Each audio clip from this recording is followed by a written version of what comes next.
Welcome to the lecture number 20 of microcontroller 8051 series. All of you know that we are working on detailed microcontroller series of 8051. Those who have not seen the previous lectures, please start looking into the previous lectures as well. In this lecture, we'll be discussing on arithmetic instructions actually. So this is an important group, arithmetic instructions. In previous lecture we discussed about the data transfer group, where we were the instructions were just transferring data from one area to another area of microcontroller. Here we'll be performing some arithmetic instructions. We'll be looking into some arithmetic instructions like add, subtract, multiply, do. Now we know that there is arithmetic and logic unit. This is the ALU. This ALU is actually responsible for all these type of arithmetic and logical operations. But there is one more register, this accumulator. This accumulator is important registers for all these operations. See, one of the operands, suppose you want to perform addition. So one of the operand should be present in accumulator. Another operand may be in different areas, like it may come from RAM, or it may be immediate number directly coming from instruction. Okay, so there are various possibilities that we want to discuss here. So these are all what I can say different possible instructions, right? These are 4 possible instructions for addition. The first instruction, this is the first instruction, add a comma at the rate ri. Now if you have seen the previous lecture, you know what is at the rate ri. At the rate ri can have 2 possibilities, at the rate r0 or at the rate r1. So in that case, r0 or r1 will be working as a pointers, and they may be showing some address which may be from, suppose, general purpose RAM, for example. So the accumulator and that content will get added. For example, let us take one example here. Add, suppose I write a comma at the rate r0, and r0 is having some number. That number is suppose 30h. That number is actually some address. So 30h is some location. Okay, in that location there may be some 8-bit number, and that number will get added with accumulator, and result will be again available in accumulator. Actually, see, you can see these are some temporary registers here. These are some temporary registers. So actually addition is performed by ALU, but we cannot directly touch ALU. What will happen? See, your another operand, suppose another number is in 30h, that will ultimately come to some temporary register, and one of the operand is in accumulator, and both will go finally into the ALU. Addition will be performed in ALU, and result will be again placed in accumulator. And as per result of addition, the flags, this is important now, PSW, program status word, is actually a flag register. So different flags will get updated as per the result of operation performed in ALU. There may be carry flag, auxiliary carry flag, parity flag. Okay, so these are all important flags. See, the result produced in ALU is ultimately available in accumulator, where you can see the result. But how is the result? Whether carry is generated, whether auxiliary carry is generated, what is the parity, whether it is even parity or odd parity, all these information you can check into PSW. So PSW is another important register, is a part of SFR actually. We have already seen in previous lecture where is the PSW and all that. See, we are now not interested in what are the addresses, where the accumulator is, where the PSW is. Okay, everything you can see in previous lectures. Now this particular architecture is important for understanding the instructions, exact addressing and all that you can see in the previous lecture. So here in this way addition is performed. Now what is this? Add a comma direct. Now I can give another example. Suppose add, the instruction is add a comma 30h. Now what is 30h? As we discussed previously as well, 30h is a direct address, and that in that direct address there is some 8-bit data, and that 8-bit data will get added to the accumulator. It is not always 30H, it can be 40H, it can be 7F. See, any direct address. And the contents of that direct address will get added to the accumulator. So we are assuming that the 30H is having some number, some data, and that data will be added to accumulator. And the result will be again available in accumulator. See, addition is actually performed in ALU, but result will come back to accumulator. Now what is next type this? This is what add a comma rn. So you can write simple instruction as suppose add a comma r0. Now what is r0? R0 is some register. It can be r1, r2 up to r7 also. So the contents of this register will added with accumulator and result will be again come back to accumulator. This is as simple. Now what is this? This is an immediate addressing as we have already studied in many instruction. Suppose I write a comma hash 50 for example 50h. What is that 50h? 50h is not an address now. It's an immediate number. It's a part of instruction itself. So that immediate number will add it to the accumulator and result will be placed again into the accumulator. Look at this. Here there is no hash. So this is a direct address. This is an immediate number. So you just take a difference between these two. So in this way, addition is performed. Now how addition is performed? It's a 8-bit addition. I have just shown one example of addition here.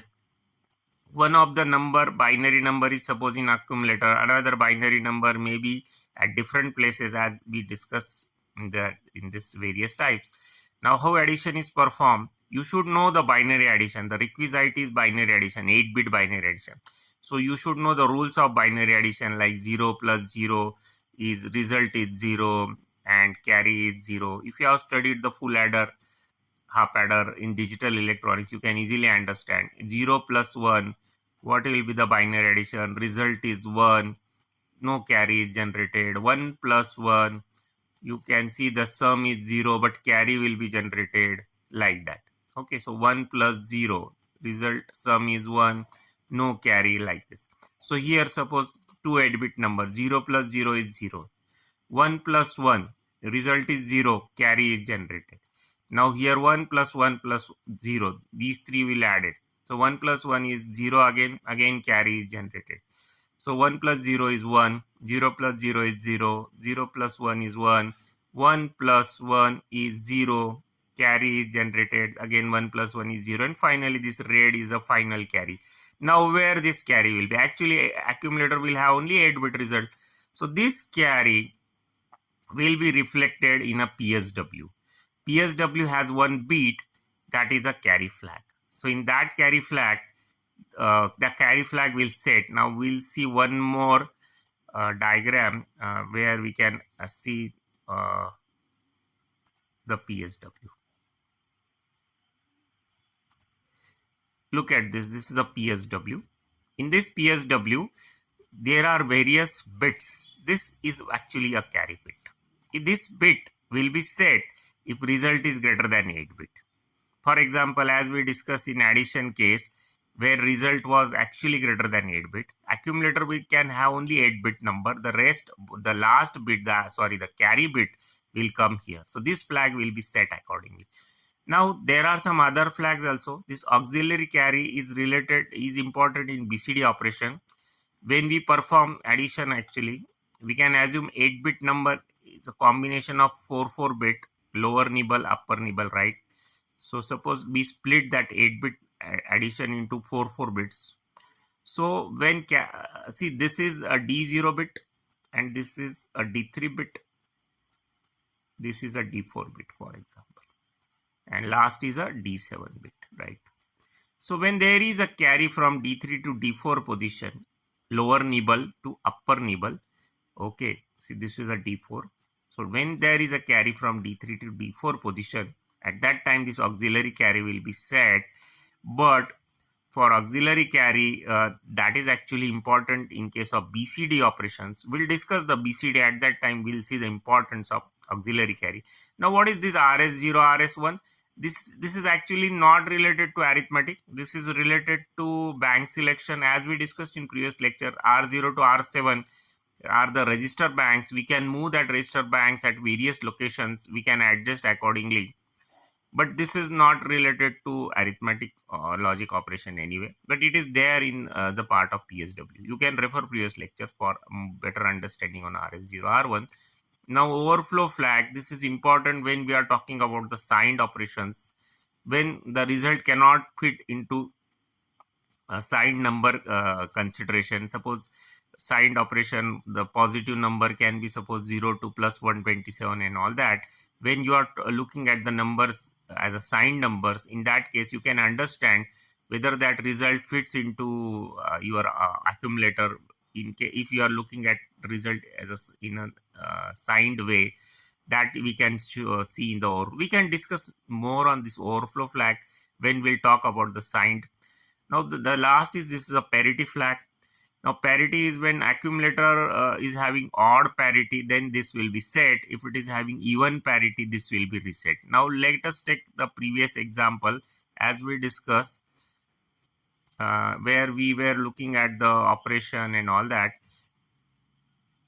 See here, we can see here, this is the result produced in accumulator. Now what is the parity? How many see, this will be in carry flag. This red one will be in carry flag. Now rest of the 8-bit result is in accumulator. Now there are two ones, so it's a even parity. For even parity, the parity flag will be reset. For odd parity, the parity flag will be set. But here it is even, so parity flag will be reset. Now look at this, from D3 to D4 position. Is there any carry? No, here it is not a carry now. From D3 to D4 position, so auxiliary carry will be reset. Anyway, though this is what the flag is. Now we'll discuss more on the flags as we go on working on the instruction set. Again, we'll be going for subtraction instruction, multiplication, division, signed, unsigned, and all that thing. Actually right now we are just discussing as we are looking at the numbers in a unsigned manner. Now we can have one more angle of looking at the number, that is a signed, and in that case we will be more interested in overflow flag and all that. And when we are talking about the BCD numbers, we'll be more interested in auxiliary carry flag. So these flags are very, very important. And on almost in all microcontrollers, microprocessors, we'll find the flags, and we can note down when the particular flag will be set, when the particular flag will be reset, and our jump instructions. Most of the time our decisions whether to go at particular area of program, jump if carry, jump if not carry, are mostly dependent on the what is the status of flag. See, most of the times we are not interested what is the result, we are interested how is the result. Like most of the students are not interested how many marks they are getting, they are interested whether I am fail or pass. Same is here. We are not interested what is the result in accumulator. We are interested how is the result, whether carry is there, whether parity is even, whether the parity is odd. All these things we can note down in a PSW, that is a program status word. So this is the first instruction we discussed. We go on in next lecture we'll be discussing on subtraction, multiplication, and many other you can say arithmetic instruction. Thanks for watching.